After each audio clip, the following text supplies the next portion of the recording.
Bien, continuamos con ustedes aquí en comentario y vamos a platicar ahora con Jorge López Guzmán, coordinador estatal del INEGI. Como usted ya sabe, pues los preguntones ya se van a soltar.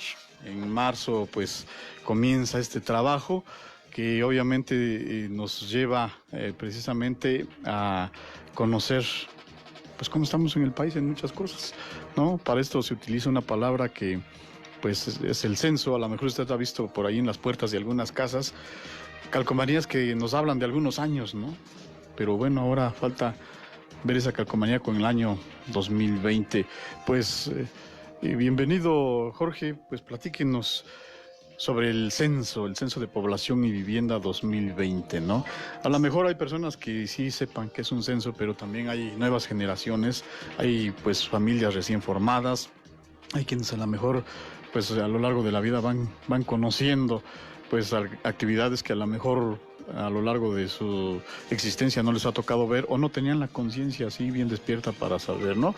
Nos platica sobre este censo. Sí, gracias, muy buenos días.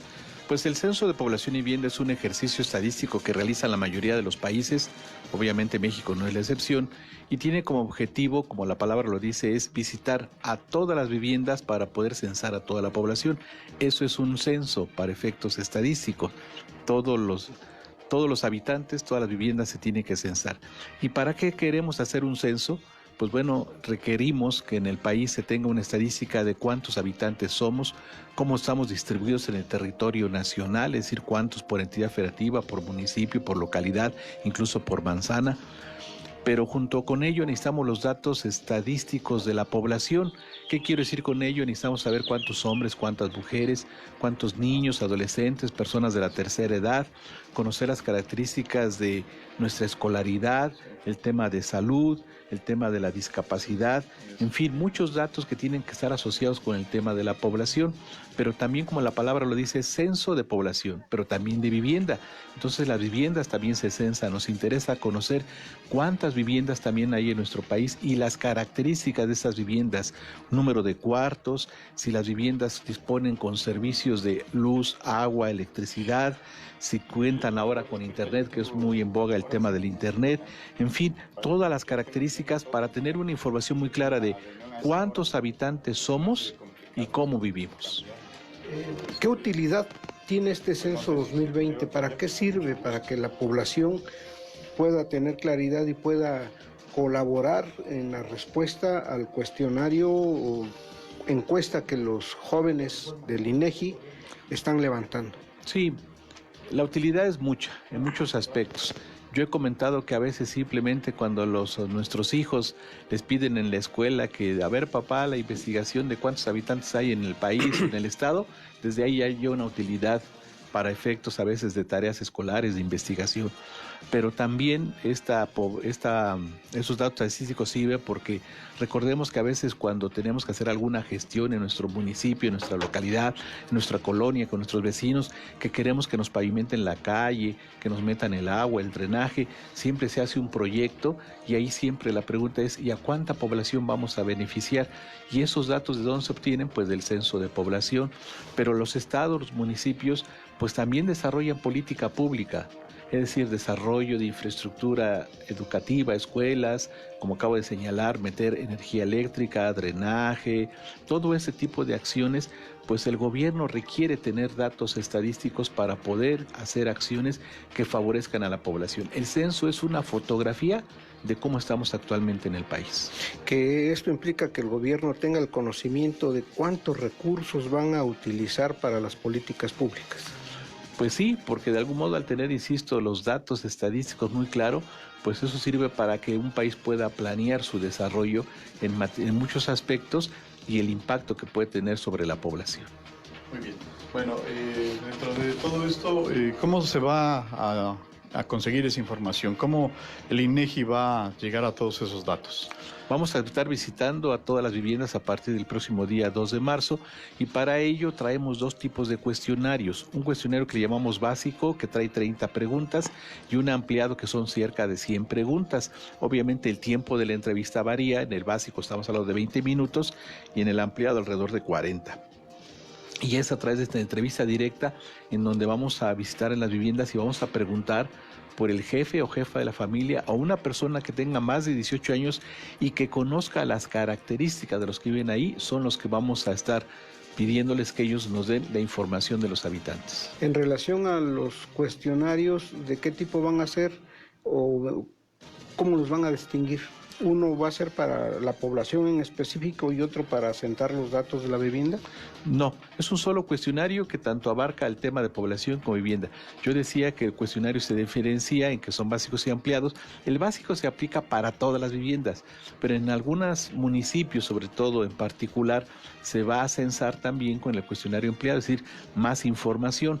¿En dónde se va a aplicar el cuestionario ampliado? En aquellos municipios que cumplan con alguna de estas 4 características: menos de 1000 viviendas, una alta presencia de población indígena, o que sea un municipio de alta marginación, o que tenga también mucha población que hoy se denomina afrodescendiente. Si el municipio cumple con esas características, para todas las viviendas de ese municipio aplicaremos cuestionario ampliado, es decir, pues una entrevista más larga.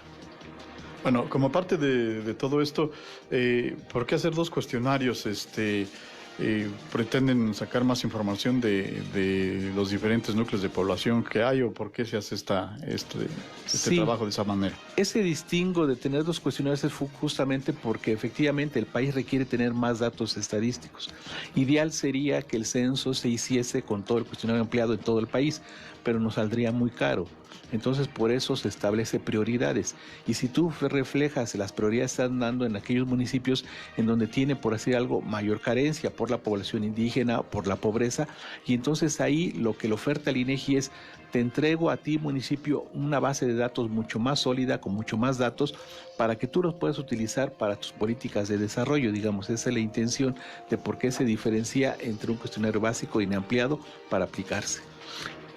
Con respecto a cómo garantizar el conocimiento de la población en áreas geográficas, por la constitución geográfica del estado de la Mixteca hace que algunas viviendas, pobladores estén muy dispersos y no estén concentrados en núcleos específicos.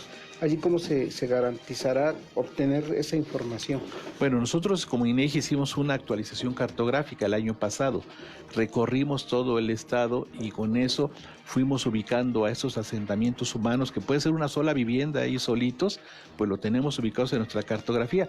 Y entonces hacemos ejercicios de planeación para que cuando le asignamos a un entrevistador su carga de trabajo, pues a veces le toca que tiene que ir hasta allá donde se encuentra esa población a visitarlo y poderlo levantar. Y en ese sentido estamos estableciendo algunos mecanismos de control, como garantizar que el entrevistador, en ese caso, si va a una vivienda donde vive una persona, pues ahí le vamos a pedir que él nos firme un pequeño documentito donde acredita que ya fue censado, porque queremos evidenciar a todas las autoridades municipales y a toda la sociedad de que visitamos todas las viviendas y todas las localidades. Ahora, ¿cómo van a distinguir a los encuestadores o a los trabajadores del INEGI que en ese momento van a levantar la encuesta y que la población tenga la certeza de que la información que está dando va a llegar directamente a este organismo? Nuestros compañeros van a ir perfectamente identificados con un uniforme en color caqui, un sombrero, una casaca y una mochila en color azul y una credencial bastante grande en color verde.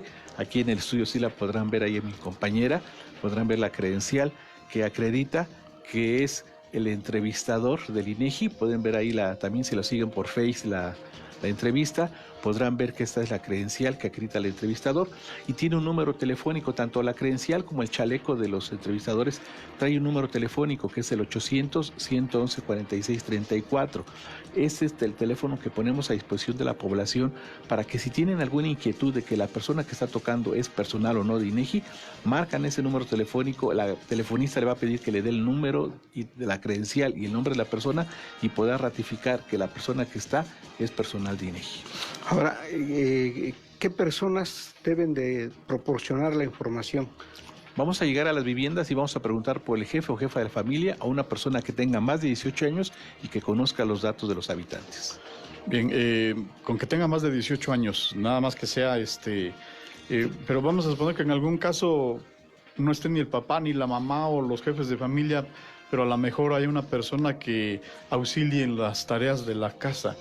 Es mayor de 18 años, está en la vivienda, pero a lo mejor no conoce todos los datos. Mira, ahí nosotros tenemos procedimientos de que si no está el jefe o jefa de familia podemos regresar. Tenemos varias visitas programadas, entonces seguramente en ese caso el entrevistador le solicitaría a la persona que le indique en qué momento puede encontrar a los jefes de familia y regresaría para aplicar el cuestionario. La población migrante puede estar incorporada en este censo si es que no reside, no se encuentra en la población. Los migrantes no se consideran en el censo de población porque no son residentes habituales.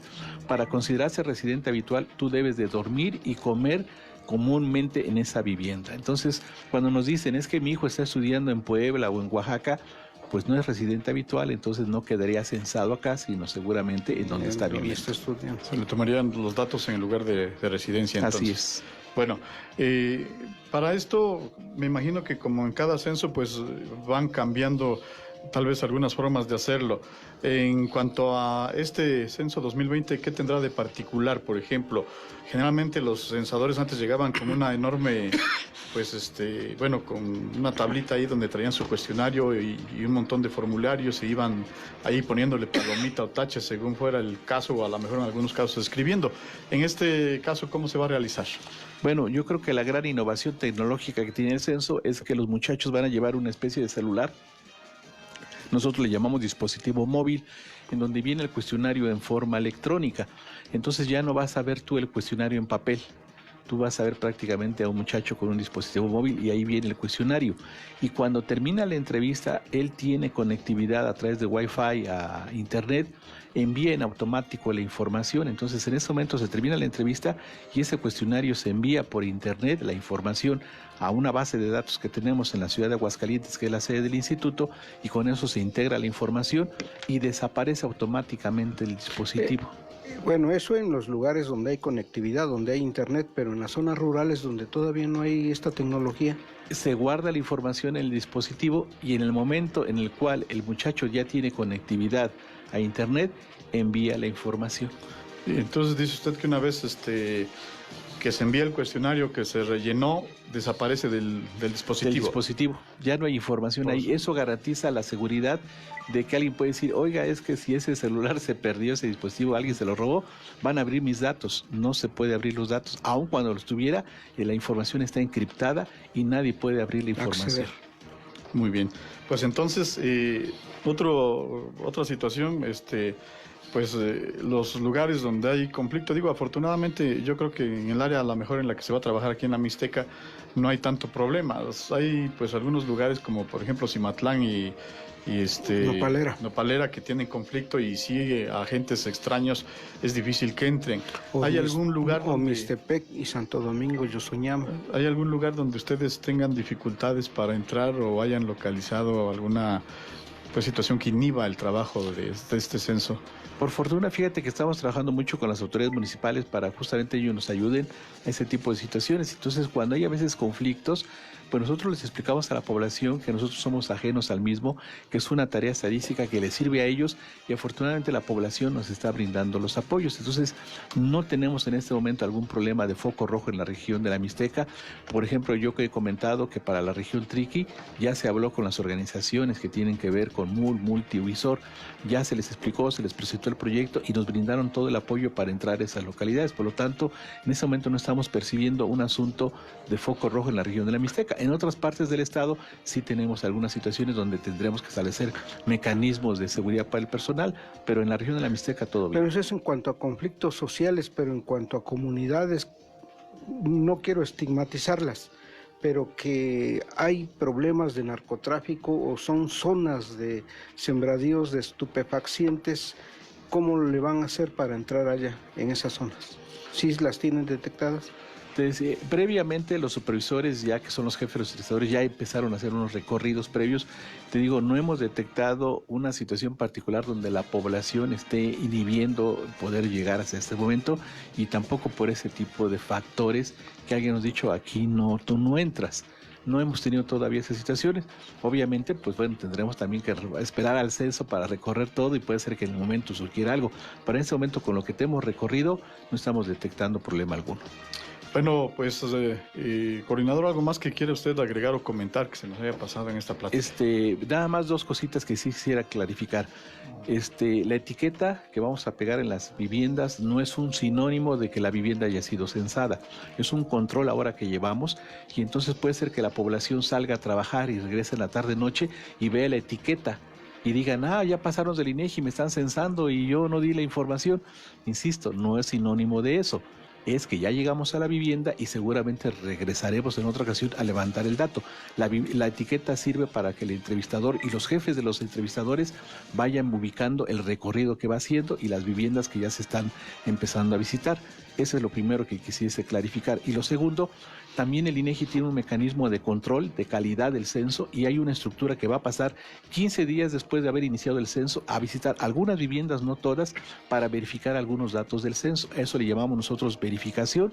Es un mecanismo de control de la calidad para que también la población esté enterada y no diga, si ya pasaron los del INEGI, ¿por qué otra vez vienen? Bueno, es esa estructura que busca que el censo ya se haya levantado bien.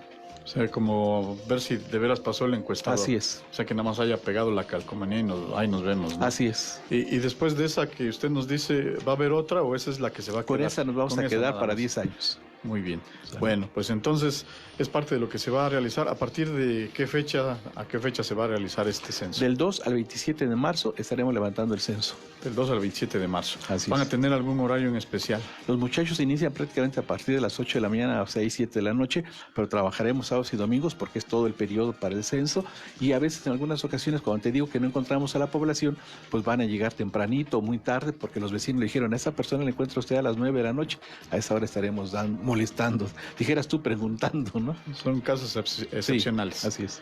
Bueno, pues entonces le agradecemos que haya estado con nosotros, coordinador, y bueno, me imagino que a lo largo del censo pues estaremos platicando con usted o con alguno de los funcionarios del INEGI. Sí, cómo no. Gracias, muy amable. Pues gracias a usted. Nosotros hacemos una pausa y estamos de regreso.